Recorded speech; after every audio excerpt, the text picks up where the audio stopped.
Welcome back, my friends. Today we have a special guest who knows that growth happens only when we lean into the uncomfortable, and he knows this from personal experience. Todd went from being a struggling entrepreneur with $600,000 in debt into making it into the Inc. 5000 6 times as one of America's fastest growing companies. Today, as a collaborative business advisor and CEO of Extraordinary Advisors, Todd helps his clients ditch the comfort zone, which I love, dive into their failures, which is another thing I love, and then reframe their mindset to be more authentic, transparent, vulnerable, and then to affect real change along the path to success. We have with us today Todd Palmer. How's it going, Todd?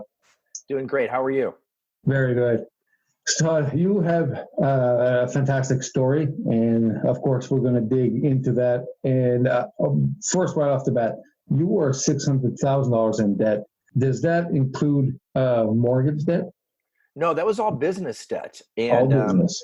It really, I think the debt was a byproduct of some decisions that I had made that didn't turn out to be so wise, combined with a version of imposter syndrome that I was suffering from when I thought, as the CEO and leader of my company, I was going into my ninth year of being in business. So I thought I had all figured out, thought I had really, kind of cast the die of success. Come to find out that a lot of factors that I didn't control impacted the business. We had 2 clients go bankrupt to the tune of almost $300,000 in debt, combined with some other decisions that I made.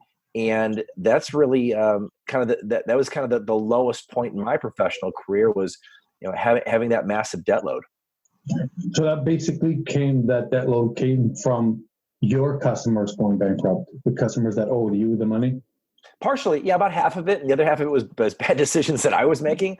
I think when you I started the company when I was 27 years old. I started it for $15,000. And I didn't recognize that when I started the company, it was the perfect economic framework for a staffing business. The company was Diversified Industrial Staffing.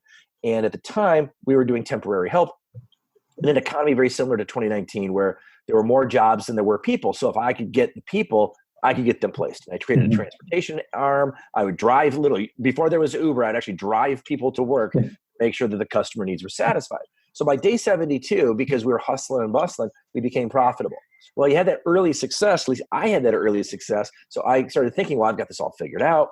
I hired a bunch of people. I opened a bunch of locations, and not realizing in 2006 that we were on the precipice of a nationwide recession here in the United States. Yes. So we knew it before most people knew it, because hiring dried up.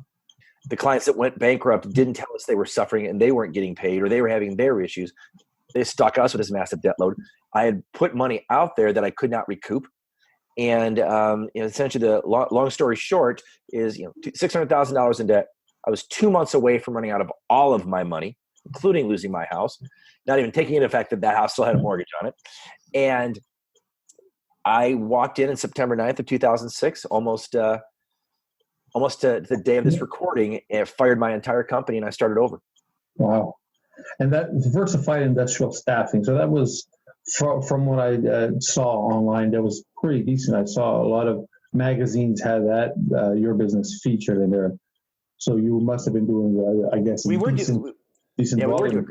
We were doing decent volume. We were doing a lot of the right things, but the problem is we were also doing a lot of the wrong things. Mm-hmm. And I was very much, I had this mentality of, the rugged individualist, the solo entrepreneur who's going to go conquer the mountain. And I failed to realize that an entrepreneur alone, like I was massively an entrepreneur at risk. Yes, I know what it is. I've been there as well. And then when the money starts coming in, it could be a thing of, I don't know if your case it was age, and you just start. I want this, and I start digging into my own, I guess, so-called profits, and there was a lot of lessons there. Tons of lessons. And I think that's, a lot of entrepreneurs, I'm so glad you brought that up, because a lot of entrepreneurs think that they can run a checkbook business. I've got money in the account. It must be mine. Well, in my case, most of my money, 80% of my money, so if an invoice was $1, 80% 80 cents of that dollar was allocated towards wages, towards government obligations and responsibilities, for tax reporting entities, workers' comp insurance. So I had 20 cents. Well, if I was spending 21 cents of the 20 cents because I had to go buy this or I had to go do that, it's a formula for failure. But because that's one of the things I work with my clients on now is top line is fine, but don't focus on your top line of your business. Focus on the bottom line and what falls to the bottom. How do you get more margin around the revenue that you have? Exactly. And that's something I love, because revenue doesn't, I hear a lot of people talking about the revenue. I see screenshots on Facebook, and revenue means nothing, right? The profit is what really matters. How much money are you making at the end, right? Well, and I think so much of us get wrapped up, especially when we're younger, is the top line is the big thing. When I got into the staffing space, you weren't really considered a successful staffing company until you reached about 20 million in revenue. What nobody really told me was only 4.3% of all businesses incorporated in the United States ever get $1 million or more in revenue. So we're running 8, 9, 10 million in revenue, thinking I'm half as successful as I should be. But by and large, compared to a lot of other companies, we were doing pretty well. Yes. So, and then after you got out of that, before we go there, did you ended up going bankrupt, or did you just, you kept it? So I love the question. So I didn't choose bankruptcy as an option, and it was a legal option that was available to me. And the main reason I didn't choose bankruptcy was I had hired a coach. I was like, literally, like I said, I was out of money. I had one credit card left. I'm paying the guy on this credit card. And we took a look at the finances, because I was not financially literate at the time. I didn't really know what I didn't know. So he's educating me, and he's telling me where we can make some changes. And he made the comment that, bankruptcy is an option in your case, and that would give you a clean slate to start over. And I'm sitting at dinner with my son at one night, right before I was having to make some big decisions. And he was asking me very similar questions. He had a friend who he had told that my dad's business was doing really bad. And the friend's dad said, well, why don't you just file bankruptcy? And he and I had a really heart-to-heart conversation about that. And I said to him, I think I still have some options that don't involve bankruptcy. I think I can dig out of this. Again, blind faith. Yeah. And I said to him, I always taught you to be a young man of your word.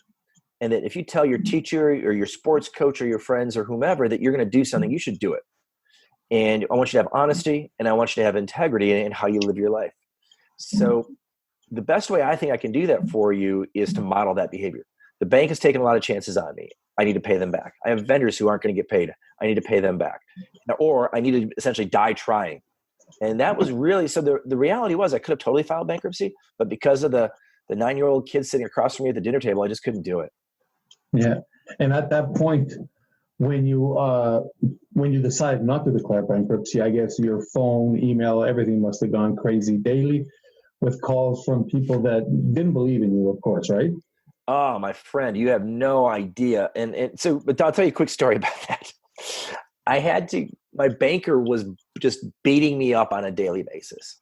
So it felt. So the story I told myself. But they were frequently, in my ear, when are you going to pay this off? When are you going to pay this off? When are you going to pay us back? When are you going to pay us back? Finally, I had to have a meeting with this vice president of the bank and said to her, I said, listen, I can only handle so much criticism. And I am doing a really good job of kicking my own butt right now. I really don't need your help in that category. So if you really think that you can run the company better than I can, you can have it. And I literally remember just slid the keys to the office across the desk. Here, it's yours. Take it. I'm literally done. I'm going to go file bankruptcy because I already feel bad enough. I have enough fear, self-criticism, doubt going through my head. She gets up. She's like, whoa. We don't want to run your business. I said, well, then you need to stop kicking my ass. You need to stop, because I know I owe you the money, and I paid down, and I had already paid down some of the debt. Mm-hmm. I can't pay you any faster.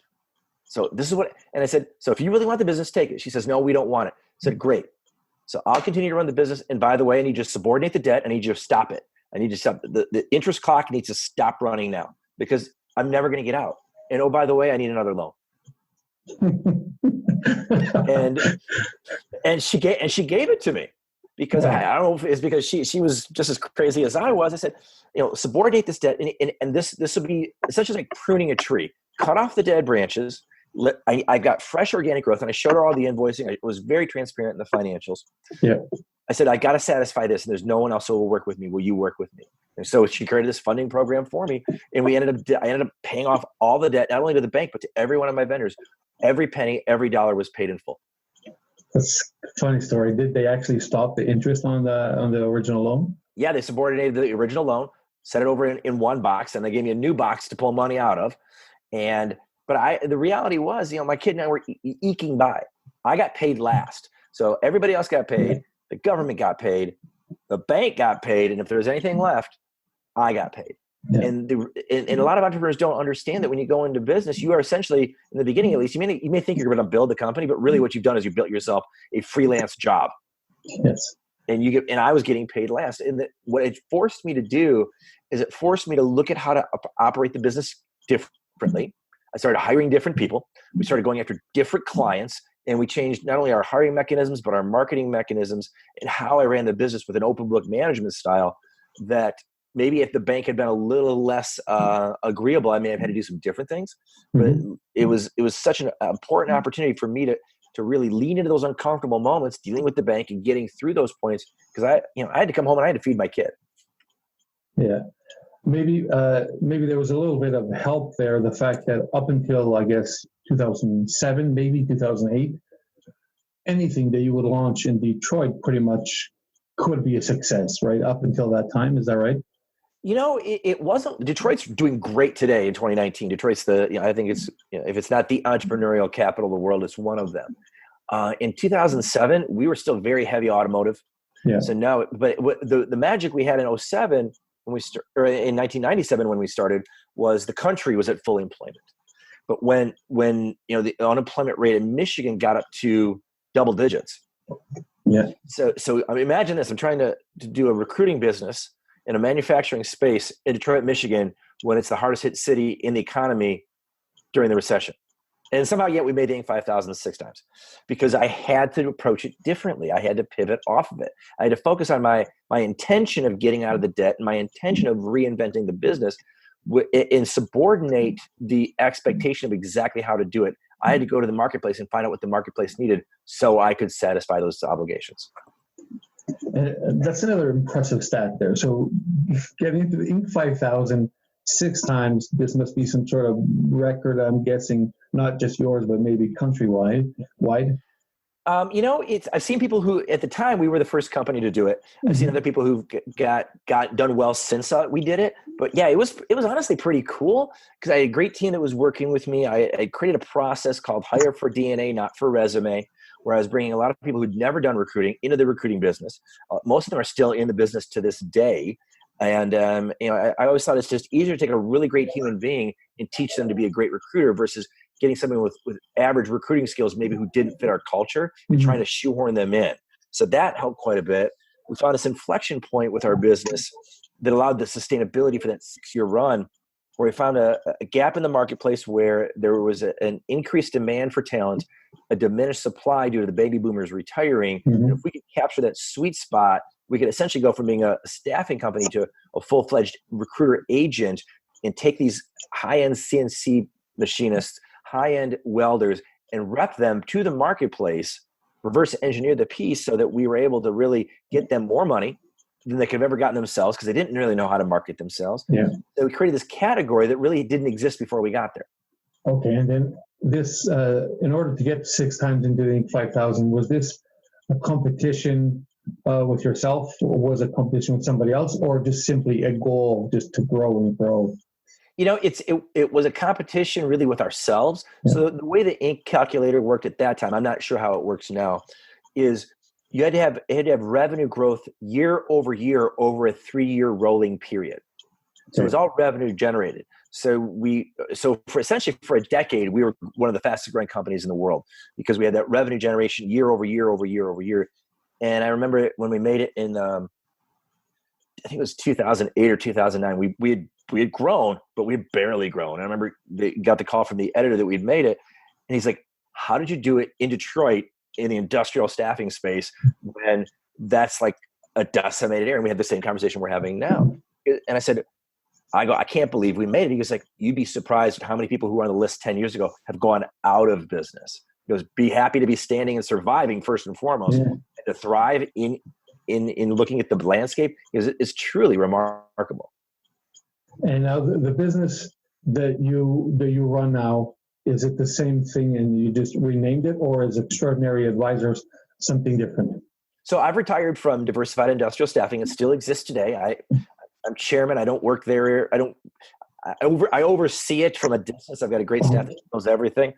So no, Extraordinary Advisors is my speaking and coaching business, and I spend a lot of my time working with entrepreneurs around that imposter syndrome. Getting them. A buddy of mine says basically what I do is I help entrepreneurs get their personal act together so that their company can go out into the marketplace and get things done.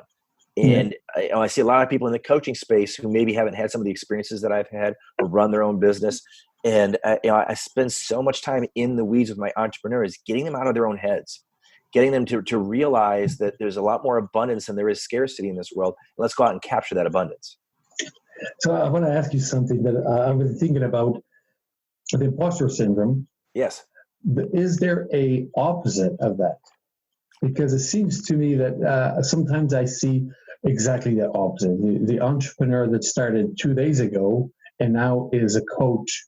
You know what I mean? Is there such thing? I think there's a big gap between confidence and arrogance. Mm-hmm. And I think so using your example, if someone started a business, we'll give it 2 years ago, and now they're coaching people, unless they built that business and sold it and they've essentially retired, they haven't gone through a lot of the iterations that we go through being, I got 24 years of doing that. I mean, it's tough to go to a coach when they don't have that experience. So I had an example come up. Client called me up, said, I'm in a pretty bad spot. I'm not going to make my payroll this week. I'm not going to pay any of my employees. I'm not going to get paid this week. And my wife is going to kill me and my employees are all going to quit. That's a level 4 crisis call. Yeah. I had been there. I understood. We gave him some tips and he actually was able to make payroll that week. And we were able to revamp some things. There's one thing about reading about it in a book or going to university and becoming educated in entrepreneurship, walking that path and having stumbled and having fallen flat on your face like I have, and then getting back up with that resiliency, that's acquired over time, and you can't accelerate that timeline. Exactly. I knew a CEO years ago that he always used to tell me that it takes 20 years to have 20 years experience. Right. Well, it's funny because I have people approach me to coach them, and they'll say, I said, this is how I work. This is what I charge. This is my program. And they say, well, your program's, it costs what it costs, but, I'm only paying for, 2 hours a month, or, I have a concierge program where I'm available essentially 24/7 for people who want that kind of access to me.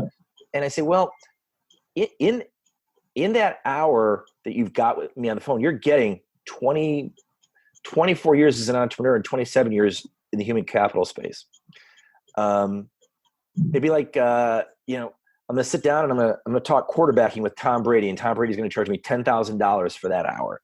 Mm-hmm. Or I can go to the high school quarterback who may be great one day, but he's not Tom Brady. You kind of get what you pay for in the coaching space. And it's, and I still use a coach. I use one of the world's leading neuroscientists from the West Coast of the United States out in San Diego, because I need to keep learning. I'm a lifelong learner. I need to understand why I do what I do. And I need to understand, when a client makes a commitment to me and to their team and they don't follow through on it, how do I get them unstuck? Because that's so common that I made a commitment. I'm going to honor my commitment. Quarter goes by. I still haven't done it yet. I'm like, well, what are you doing? I've got to help them uncouple those thoughts in their head so they can achieve the life they want to have. Exactly. And I love learning as well. And this only happened a few years ago. And I bet you there's a lot of entrepreneurs out there that are like me, because I had in the niche that I'm in, I have many, many years of experience. And for the longest time, I didn't want to learn anymore because I didn't know anybody that was in the space longer than me. And then I ended up finding that was kind of a mistake, because there are people that have been there half the time I have, but they have different experiences, and some of them a lot more successful than me.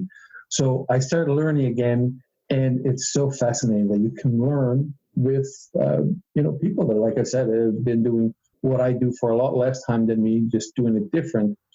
And is that something that how I learned it? I learned it, I guess, by myself. But how can you tell an entrepreneur?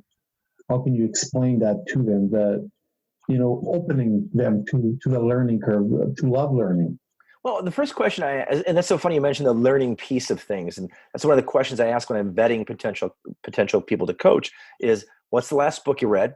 You give me the top 3 podcasts you listen to on a consistent basis. Tell me what kind of movies do you like? All these different. How do you learn? How do you absorb? Because whether we like it or not, we're constantly getting data points. We're constantly learning. Whether it's little quick 30-second videos on Facebook, whether it's a podcast like yours, or whether it's going to a 4-day seminar. I mean, we all learn. If I find someone is not engaged with a learning mindset, it makes it very difficult to coach them. If I meet somebody who's, I've always done it this way. Okay, well, have you hit bottom yet? And are you willing to change? Because if you're not, I can't help you. And the other challenge becomes when someone says, you know what, I'm an awesome entrepreneur. My team's terrible, so I need you to go coach them. That immediately tells me that the problem is at the top. Because by and large, whether it's your business, whether it's you can take a look at your health. We are the CEOs of our body, or you can take a look at your family. Typically, the problem starts at the top. And if someone doesn't have that level of self-awareness, or if someone has more that narcissistic tendency that it's always you, it's never me, they're probably going to be uncoachable. But if someone's got a little bit of an inkling, or if they say, well, I haven't read any books in a while, what would you recommend I read? And I send them 3 articles. And then I follow up and said, give me the top 3 points you got out of each article. And they've actually read them. Then I think they've got some hope. But if they're not willing to put that time into those simple assignments, then they're just going to be stuck. And there's not much anybody can do for them. I like that you have a vetting process, and that's fantastic because you get to know a lot about the person before even knowing them, you know them. And it tells you if they're willing to learn. So it's so key because I use a program called colorcode.com, and it tells me that there's 4 personalities with that. So it tells me the personality that I'm going to get, that I'm going to interact with. And I know my personality. I know that my personality is going to see a certain circumstance a certain way, but your personality may see it differently. My job as a coach is to appeal to you. I was really fortunate about 10 years ago. I spent some time with a baseball manager by the name of Jim Leland for the Detroit Tigers. And I thought I had the most brilliant question in the world I was going to ask him. So I'm thinking, you're dealing with 25 millionaires. Most of them are not college educated. A lot of them aren't even from the United States. And you've got to get them all, 25 guys, going in one direction for a championship. So I said, Mr. Leland, how do you manage 25 millionaires to get them all going in the one direction? You're like, oh, that's easy. I'm like, I thought the skies were going to open up. It was going to come. The light of God was going to show down upon me, and I was going to have the magical silver bullet answer. He goes, it's really easy. I manage 25 people one way, 25 different ways. My job is to get to know each one of my players individually. Thank you very much. And he just walks away. I'm like, wow. I have to do that with my clients. As I coach them, I have to know how each one of their strengths and weaknesses, their highs and lows, because everybody's got them. I've got them. You've got them. Anybody listening today has, their strengths and their limitations. Well, let's focus on your strengths. So I have to understand them. You're going to have limitations. Those are going to crop up. How do we deal with those? Do we outsource those? Do we give them to another member of your team? Do we eliminate them? Or do you have to deal with some of them so that you can get to the life by design you're seeking? That's my job as a coach, is to help navigate that process. Nice. Todd, now that the $600,000 in debt is long gone, you, with your extraordinary advisors, you have done something that I read. You were at a local prison teaching entrepreneurship. Is that correct? It was actually a prison out in California through a program called Hustle 2.0, and they believe in second chances. And I mean, anybody who gets $600,000 out of debt to be on the Inc. 5000 6 times has had his more than fair share of second chances. So I know how blessed and lucky I am. And, to go spend time with people who are they call themselves mavericks, the people who are incarcerated, to spend time with these mavericks and hearing their stories and hearing how they look at the world, not really much different than how entrepreneurs look at the world, was really powerful for me. And I was so fortunate. I took my family with me. They got to interact with these people who we typically don't get to interact with, and see them as people, see them as human beings. And a lot of them had really great entrepreneurial ideas. So to foster that, so that when they are released and back into the society, they're able to start their own business was so powerful because and here's how the program brought me in. There's a thing called a recidivism rate. And that's really for anybody listening, the simple way to look at it is you're in prison today, you're released tomorrow. Your chances of returning to prison would be about 83%. Pretty darn high. With this Hustle 2.0 program, it's so successful, their recidivism rate is only 7%. No way. I mean, it blew me away. As an entrepreneur, when I make data-driven decisions, but they touched my heart too. I have to go see how this all works. So yeah, that's the program I did. I'm so appreciative that you brought it up today. Yeah, no, I read that and I'm like, this is such an incredible idea because I believe in second chances as well. Everybody makes mistakes, or sometimes desperation forces you to take certain measures and, try to provide to your family, whatever the case is, right? And I didn't know there was such a program, and I was fascinated to read about it. So I didn't know about the stats, though, that from 83% to 7% is... Oh, it's amazing. It's just it's mind-boggling that the chance of it's mind-boggling to me as a taxpayer that 83% of these people will probably return back. Exactly. I always, and the ignorance I have is, I don't know a lot of people who've been through the program, who've been into prison and then released. So I have ignorance of lack of experience, but also belief in a system where it's supposed to be a rehabilitative system. Come to find out, it's not. And that was very alarming to me. And I thought, if I can just go and spend some time with these people and make a little bit of a difference, that's great. But just hearing their stories, I went in there thinking how I could impact them. The reality is they've impacted me. And so I see it very, very differently than when I walked in. Yeah. Do you know if they kind of joined, they offer themselves up to the program? Or... They actually have to be vetted to be included in the program. They have to, it's like college. They have to apply. They have to go through steps to get included. They have work they need to do over a 20 module program that's essentially endorsed by Baylor University out of Texas. So they end this program with a college endorsed degree. So they have to put in a lot of work. They have to put in a lot of time. And the part that really blew me away was the people who are currently there who are lifers. They're in prison without a hope of parole, who want to be included in this program. Because I'm thinking, I want to be in the program if I'm an incarcerated individual so that when I get out, I can have a different life. Exactly. Well, I'm someone who's there and I'm never going to get out and I still want to go through the program. Those guys were fascinating to talk to because they talked about how they could use their time left on earth while incarcerated to impact other prisoners so they can have better lives. It's such a selfless thing to hear. It just blew me away.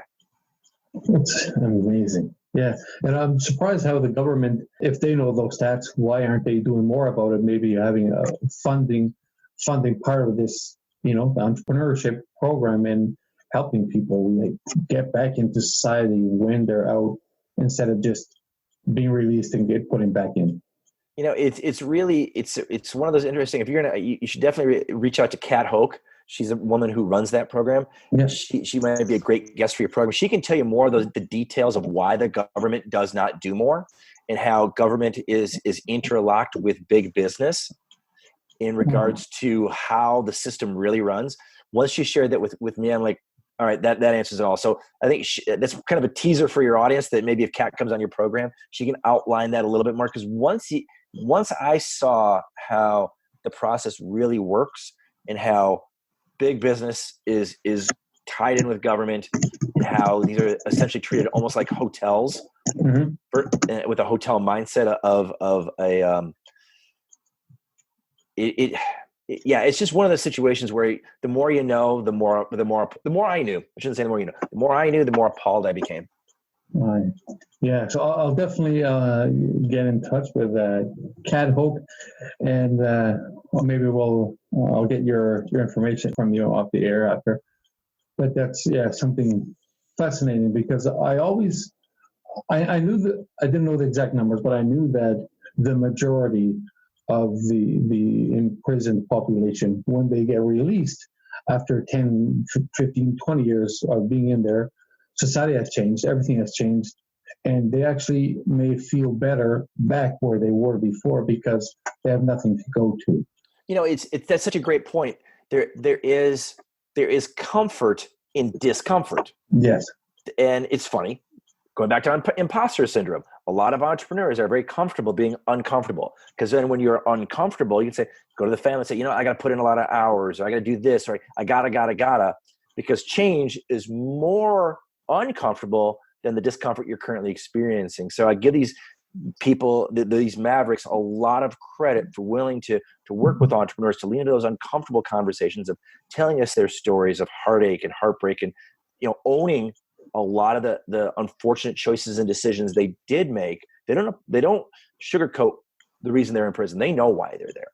Yeah. And for them to say, what, I am now choosing, I want to lead a different life while I'm here, and then hopefully when I'm released, that says so much about the human spirit, and how they're recognizing that I want different, I want better. Absolutely, Todd. So, Todd, you're also the author of a book called The Job Search Process, right? That was did it make it to bestseller? It did not. It's a book that I put out. Basically, it was my reaction to how high school students and college students are ill prepared to find their first job upon graduation. Mm-hmm. And it was interesting. I was on the board of a university, and I'm talking to the dean of the business school, and I said, I don't understand. Some of the students I've interviewed from your program are not prepared to come to the workforce. They're degreed and they're very nice people, but they're terrible interviews. They're just not prepared. He's like, well, the reality is, you as an employer think we as an educating university are in the job readiness business. As a university, we're in the education business. My statement to him was, I said, well, to the parents who are paying the tuition, you're in the job readiness business. So you have a massive disconnect with your marketplace. And so I was really fired up about that. And I sat down over about a 30 to 45 day period and wrote this book to teach kids how to find their first job. So it's on Amazon, it's on Barnes and Noble. It's easy to find. And it's a step-by-step guide to get a job within 30 days or less. Cool. I'll make sure to put that on the show notes. It's the job search process. Find and land a great job in 6 weeks or less. Correct. Okay. Yeah, I'll have that on the show notes so everybody can check it out, and I'll put the links in there. Todd, so you mentioned earlier that Detroit, or maybe all Michigan now, is out of the recession and doing fantastic. But it really is. But not just auto industry now, right? It's entrepreneurship in general. So it's interesting. In downtown Detroit, there's a gentleman by the name of Dan Gilbert. He owns Quicken Loans. He's a very successful entrepreneur. During Detroit's bankruptcy, he bought upwards of 120 buildings down there. Wow. In downtown, in a major metropolitan downtown. And he's brought over 20,000 white-collar jobs there in less than 5 years. That's a big reason why Detroit is on the rebound, because we switched from being just heavy automotive, heavy manufacturing, to a lot of white-collar jobs. A lot of kids from the University of Michigan, a lot of kids from Michigan State who would go to school, local kids, but would leave to go work in New York City, go to work in Chicago, go to work in Los Angeles, go to work in Atlanta, have chosen now to stay home. Mm-hmm. So we're not having as many people leave the area, because there are great jobs because of guys like Dan Gilbert and his team who put together this program. So it's not just, again, the old days of Detroit. We still have manufacturing. We have but our demographic of employment opportunities has changed significantly over the last 5 years. And I think that's a huge reason why Detroit's thriving. Nice. As soon as you started talking about Dan Gilbert and when he bought the buildings downtown Detroit, I started smiling, because at one point, I think maybe 2010, so everything was still really, really bad. Across the river from Detroit is Windsor, Ontario, so the Canadian side. And I went down there and I wanted to buy I believe it was 24,000 square foot building that was office space. And on top there was a club and everything. And my idea was, it was believe me, Todd, it was the deal of the century. And I wanted that building. I wanted it really bad. I was going to do fantastic things as soon as the economy came back up. Then I learned after that, yes, it had all these different offices, club, everything in there, but the people couldn't afford to pay the rent. So that was going to make my investment not so good, because all the businesses wouldn't be able to pay rent for the next while. and I didn't get it. But yeah, Dan Gilbert I guess he had the funds. I couldn't just afford to wait a few years. Well, I think the 60 Minutes did a profile on Detroit, and they talked a little bit about Gilbert. I think during that time, he was at about $4 billion liquid. So he had a little bit more fun money to play with than most of us. Yes. Yeah, guaranteed. Yeah, my building was, but not mine, but the one I was looking at, it was less than 400,000. So, yeah, I just, it probably, I guaranteed it was a good opportunity if I could have maintained it until now and do the same thing on the Windsor side of things, right? Oh, sure. Fantastic. Todd, so now if people want to be able to, get out of the comfort zone, because that's the only place where things are happening, and embrace their failures, that's something you can help them with at Extraordinary Advisors. So where can they find Extraordinary Advisors and you if they want to reach you? Well, the best place to catch up with me is on my website, extraordinaryadvisors.com. Mm-hmm. And what I'd like to do is I'd like to offer anybody who's listened to me today and has gotten value out of our conversation that I'd like to offer you 30 minutes of my time for free. Just write to me, say, hey, I would like to get in your calendar and have a conversation about imposter syndrome, about growing your business, about Detroit, anything that would be attractive to you as an entrepreneur, as someone looking to either start or grow your business. Mm-hmm. That's really the best place to catch up with me is on my website. The other thing I'm doing is I'm actually, so funny that you mentioned Windsor. I'm really, I'm booking a lot of keynote speeches here in the United States. So if there's anybody in Canada who wants to have me come speak to your group, I'm literally right across the river, and I love coming to Canada. I really enjoy the people and the food and the atmosphere. It's so refreshing. So by all means, I'm available to coach. I'm available to speak, but I'd love it. But anybody wants 30 minutes, I literally have a call set up next with somebody across the ocean who heard me on a different podcast. So I just love talking entrepreneurship. Amazing. So if people want to claim the 30 minutes for free with you, they go to extraordinaryadvisors.com and hit the contact form. That'd be great. Okay, perfect. Maybe let Todd know that you heard him on the Fail Fast podcast, and just so we know where you came from. Absolutely. Yeah. Put in there that you heard me on Quinn's show, and we'll get that information back to him so that he knows he's making an impact in his community. Exactly. And for all of you, if you are driving, running on the treadmill right now, I'll put this on the show notes, and you'll be able to check this at a later date, or actually when you're listening to this, you'll be able to check it out at failfastpodcast.com/Todd Palmer. All right, Todd, thank you very much. And I hope people take you up on these 30 minutes for free, because it's definitely going to be worth their time. Thank you so much for having me today. I enjoyed the conversation. It's a pleasure, Todd. Thank you. Thanks for subscribing to Fail Fast Podcast. If you enjoyed the show, please leave a review and visit failfastpodcast.com for show notes, Quinn's social media, or even to tell us your story.